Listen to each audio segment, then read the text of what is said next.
आज के लेक्चर में आपका स्वागत है। आज हम मास एनर्जी रिलेशन आइंस्टीन के द्वारा दिया गया एक बहुत ही इम्पोर्टेंट रिलेशन E बराबर mc² का डेरिवेशन देखेंगे। आइए देखते हैं मास एनर्जी के बीच में आइंस्टीन ने क्या रिलेशन दिया।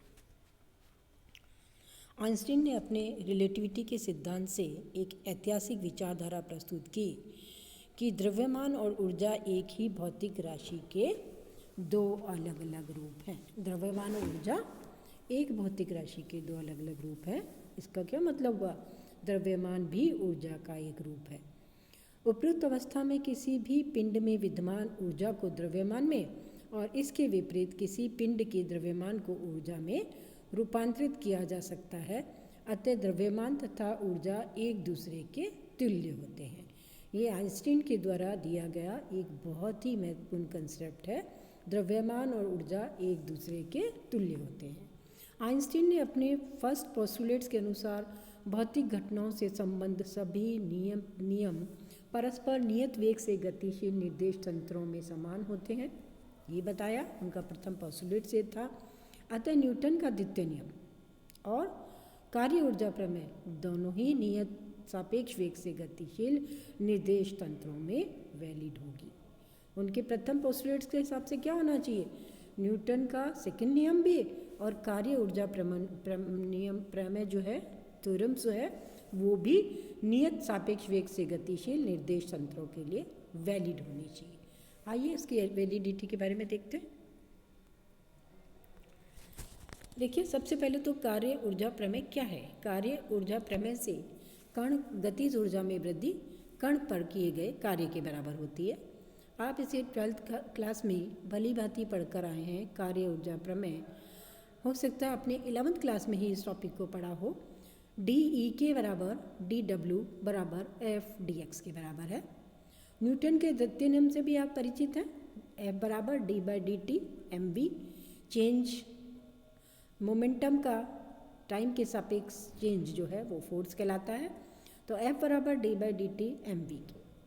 DE के बराबर FDX, F यानी D/dt mv और dx को सच लिखा गया और इसको हमने इस वे में लिखा dmv dx/dt। dx/dt किसके बराबर है? v के बराबर है। तो DE के गतिज ऊर्जा में वृद्धि change in kinetic energy is v dmv के बराबर है। DE के बराबर आप इसे डिफरेंशिएट कर लीजिए, क्योंकि m भी वेरिएबल फंक्शन है और v भी वेरिएबल फंक्शन है।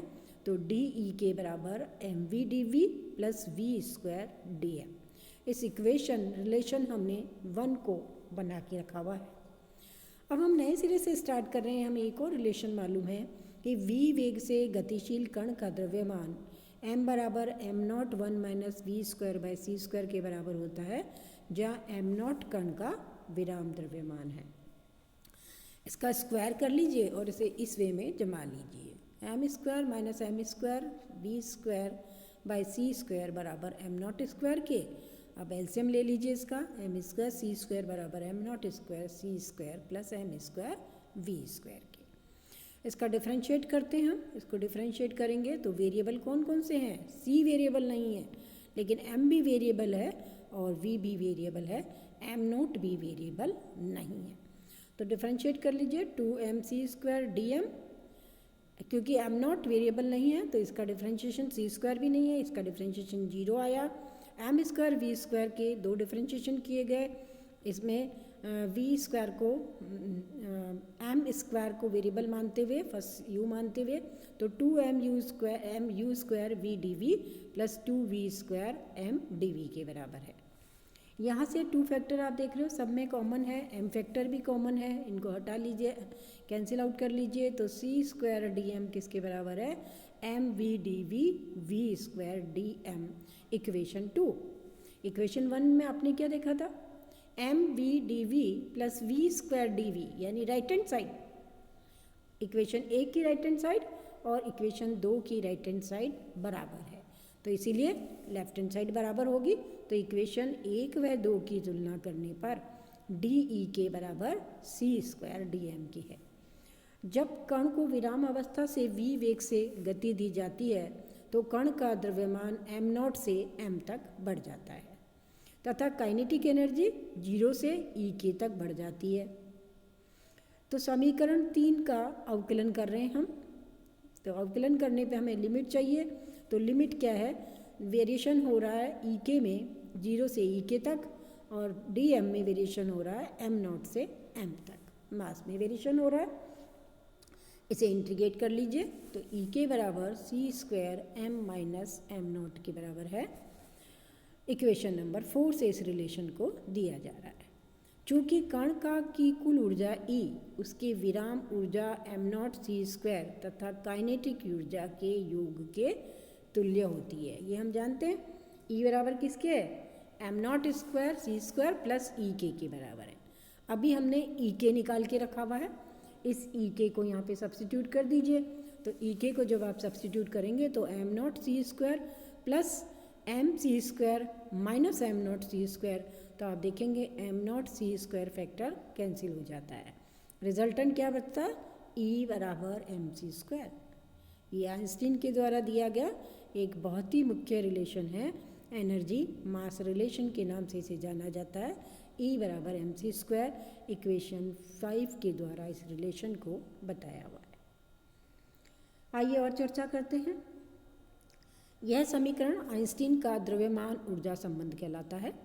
यदि कण का वेग प्रकाश के वेग की तुलना में नगण्य मान लें, v is very very less than c, जो पार्टिकल है उसकी वेलोसिटी लाइट की वेलोसिटी से कम है, उस समय E के बराबर c² m minus c² m0 के द्वारा अपना रिलेशन दिया जा रहा है। तो हम देख रहे हैं कि अगर ये कंडीशन हम लगा दें तो E के का क्या फॉर्म आता है। E के बराबर हाफ mv² से आप सब बहुत अच्छी तरह से परिचित है। तो क्या ये रिलेशन उसी रिलेशन में कन्वर्ट हो जाता है, देखते हैं। E के बराबर c² m minus c² m0 बराबर c², m कैसे वेरी कर रहा है m0 के साथ, m0 divided by √1 minus v² by c² के माइनस c² m0। यहाँ पर जो आपके पास √ वाली टर्म आ रही है 1 माइनस v² बाई c² की पावर हाफ कर लीजिए, इसे ऊपर ले जाइए, माइनस हाफ इसकी पावर आई और उसके बाद इस पर बाइनोमियल एक्सपेंशन लगा के इसे एक्सपांड कर लीजिए। तो आपके पास टर्म आती है m0 c² 1 plus v² by 2c² plus 3 by 8 v4 by c4 and so on minus m0 c²। आप देख रहे हैं m0 c² दोनों कैंसिल हो जाएंगे मल्टीप्लाई होने के बाद ब्रैकेट के अंदर। तो आपके पास क्या बचेगा, पहली टर्म बचेगी 1/2 m0 v² plus 3/8 m0 v² c² by v² by c²। हम आगे की टर्म को नेग्लेक्ट कर रहे हैं, तो हमने कंसीडर की है केवल पहली टर्म, क्योंकि लाइट की वेलोसिटी v वेलोसिटी से बहुत ज़्यादा है तो इन टर्म को नेग्लेक्ट किया गया। तो ये टर्म आई E के बराबर nearly equal to half m0 v²। आप इस क्लासिकल रिलेशन से बहुत अच्छी तरह परिचित हैं। अतः वेग v के न्यून मानों के लिए समीकरण 5 काइनेटिक ऊर्जा के सूत्र E के बराबर हाफ m0 v² से परिवर्तित हो जाता है। धन्यवाद।